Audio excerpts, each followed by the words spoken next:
Hello, and welcome to the Kathleen Spracklin podcast, where I'm a woman on a mission to help you get the Zettelkasten of your dreams on your work table beside you. Well, today is an interesting little side note. I've been talking about foundation cards a lot in my minimalist program, and I haven't said too much about them in my regular podcast here amongst you more experienced Zettelkasteners.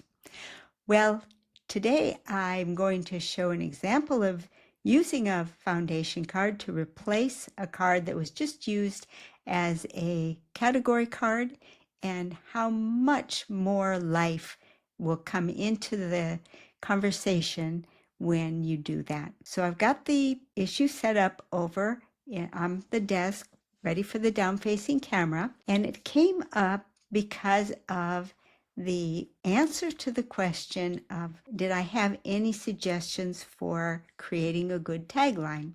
And I went through some examples in answer to Cindy's question.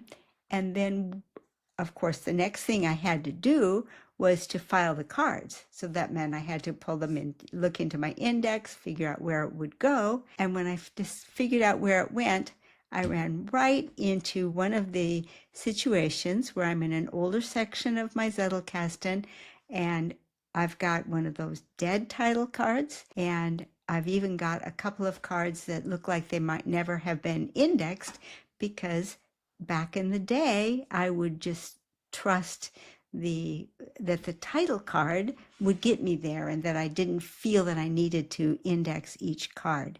I really have come to reverse that entirely. And so this is an opportunity to do a little bit of repair work and also to show you a little bit of a reason why taglines are so valuable, why just a title card is so dead, and why it's so useful to actually index every card in your Zettelkasten. So it turned out to be a pretty powerhouse example of comparing the way I used to do things when my Zettelkasten was quite new to where I do things now that I find to be so much more productive. On the surface, it looks like they take more time, but the reality is those time savings are a false economy, and you actually get greater benefit taking a little more time to file each card, and part of which includes being more selective about what actually goes into the Zettelkasten. So let's come on over to the down-facing camera without any more preamble, and I'll show you what I mean. See you over there. Okay, here's the card that I was trying to place into my Zettelkasten. It's that Feynman quote where he said he'd rather have a question that can't be answered than an answer that can't be questioned. So after creating my tagline, I began to look for where I might be able to file this card. Well, I didn't have the much use of the word questioned, and nothing else seemed to really fit, but I did find one card that was at least a close enough match that I felt comfortable using it. And this was a question that came about from the Integrated Entrepreneur Academy, and it was about questioners ask why in forming their business and in running their business. And so I felt that that whole point of keeping your questioning open had a lot to do with being able to question answers as well. And so I felt that this card would be very good to follow this card. So I was ready to file it. And of course, the next thing you need to find out is, does this card have any other child cards? And it doesn't.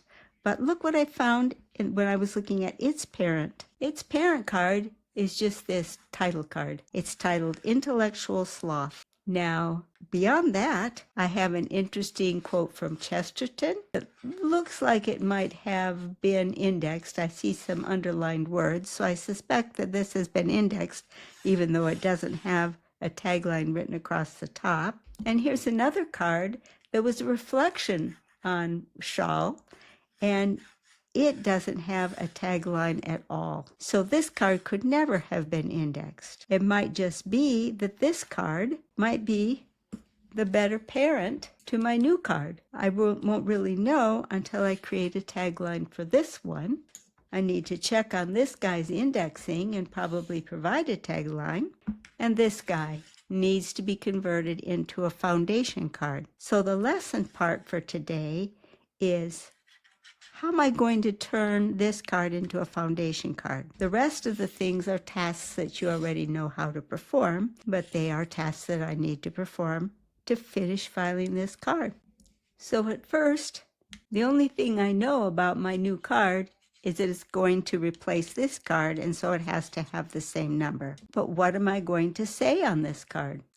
Well, I'm going to reflect on what was actually the meaning of this line, intellectual sloth. Well, sloth is laziness, and intellectual, that means thinking, so lazy thinking.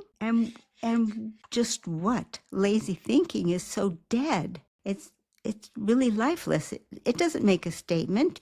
You couldn't walk up to someone at a gathering and say, intellectual sloth. They'd look at you like you were nuts, or they'd wait for you to finish your sentence. So I'm comparing the cards that are the child card to this one to get an idea of what I meant by that. Well, Chesterton says there's no such thing as an uninteresting subject, only uninterested people. Then apparently there's some other works that Shaw thinks that this uninterestedness that Chesterton is pointing out is because we've never learned to see what is there, both how to see and why to see. Oh, that's pretty interesting.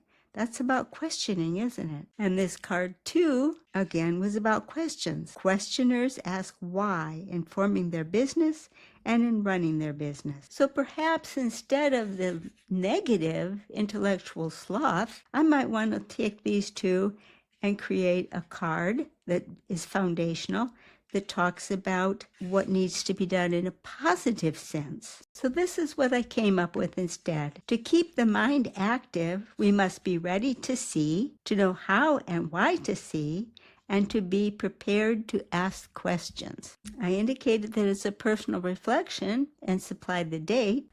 I added my personal reflection that this applies to all our reading and study and to business activities as well. Now I need my tagline. Okay, stage one in making my tagline, it's a bit too long. To keep the mind active, we must be ready to see and ask questions. I think I'll pass on that part, that keep the mind active, and just focus on this part. Okay, that's a usable tagline. We must be ready to see and to ask questions. Okay, this is close to ready. I'm going to need to index it, and so I'll have to identify the keywords. So I identified the keywords, and I'll go back and index this card. But because this card has two child cards, I know I also need to make a directory card for it. Okay, I've got a start on it, but wait a minute. Does this card actually have a tagline? It might, because I see that some words are underlined, and so that tells me that it's probably in the index. So why don't I go pick up its tagline as it's shown in the index? Well, it's there, but it's pretty limited. It's pretty, well, dead. Perhaps I can do a little bit better. It's a little card, so I haven't got a lot of space, but yep, this'll work. Uninterestedness, need how to see and why to see. So here's my expanded tagline. I think I'll just squeeze uninterestedness at the end here. Okay, I squeezed it in. Now I'm going to have to also index uninterestedness. Oh, but look, I have this card indexed just under uninterestedness as a separate word. I've come this far, so I'm going to go ahead and mark this with an E with a circle around it, which tells me I've expanded that entry. I think I've mentioned before that I don't like crossing things out. Okay, so here's a better entry for that card. So he's indexed now, and I can put his tagline on the directory card. Okay, that one's in place, and the next one has a very easy tagline. Questioners ask why. So now, where I used to have just a dead title card, now I have a solid foundation card and a directory card after it to its two descendants that were already there. But what I also gained is I have a nice conversation right here. We must be ready to see and ask questions. Uninterestedness, need how to see and why to see. Questioners ask why.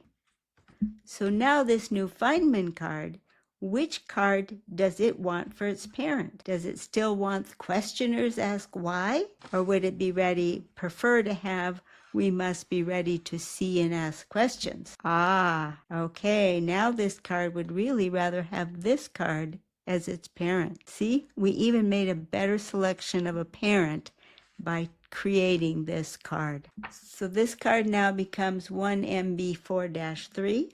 And my conversation has grown to include Feynman's quote.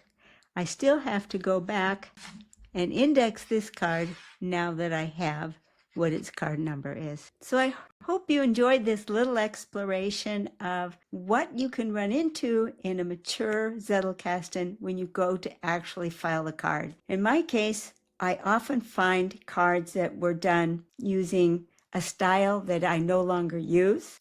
And it's up to me. Do I want to leave the cards there as part of a history and just say, well, that's the way it was? Or do I want to bring them up to date? And my tendency is, if it's already participating in a conversation, I don't fuss with the card. But if I run into one of these dead title cards and there's no real conversation happening like it should, then yes, then I'll take the time and the trouble to bring it up to my current standards so that I can have this conversation going, and this whole issue of questions and answers and what to see and how to see and why to see can all start becoming active and alive, because that's where a Zettelkasten starts having power.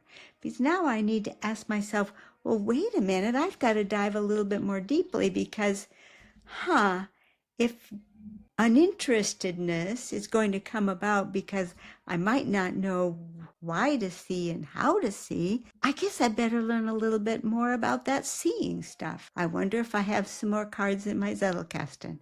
I bet I do. So I hope this was instructive for you, and I will see you again in a bit. Bye-bye.